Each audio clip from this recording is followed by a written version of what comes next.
बारिश की ज़बान। बारिश बरस रही थी।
ये नहीं होती।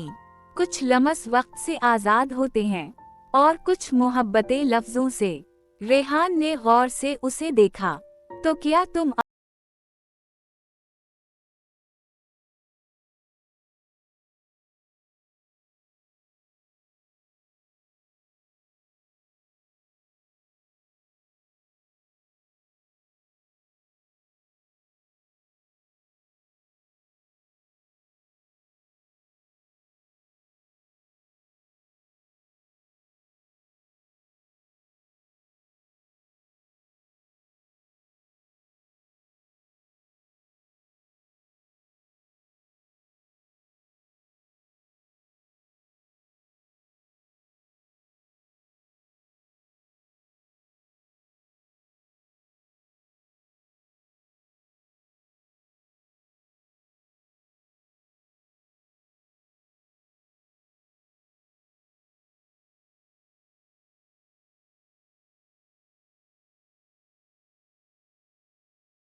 पढ़ रहे हो तो जान लो कि मैं तुम्हें सुन रही हूँ। बारिश की हर रिमझम में मैंने जिंदगी को वो सब दे दिया जो मेरे पास था। खामोशी, लम्स और मोहब्बत। अब मैं जा रही हूँ, लेकिन मेरी बारिशें हमेशा तुम्हारे साथ रहेंगी। रेहान वो खत लेकर बारिश में खड़ा रहा। ना आंखों में आंसू थे, ना लबों पर शिकवा। बस एक एहसास था, एक सुकून, कि कभी कभी बारिश सिर्फ भीगाती नहीं, वो मोहब्बत को हमेशा के लिए महफूज कर देती है। आज भी जब रेहान बारिश में बैठता है, वो एक चेहरा महसूस करता है, एक खुशबू, एक लम्स, और हर बार बारिश कहती है, मैं वो हूँ जो कभी कहीं ना गई, लेकिन हमेशा तुम्हारे साथ रही। क्योंकि बारिश सिर्फ मौसम नहीं, एक ज़बान है, मोहब्बत की, जुदाई की और हमेशा रहने की।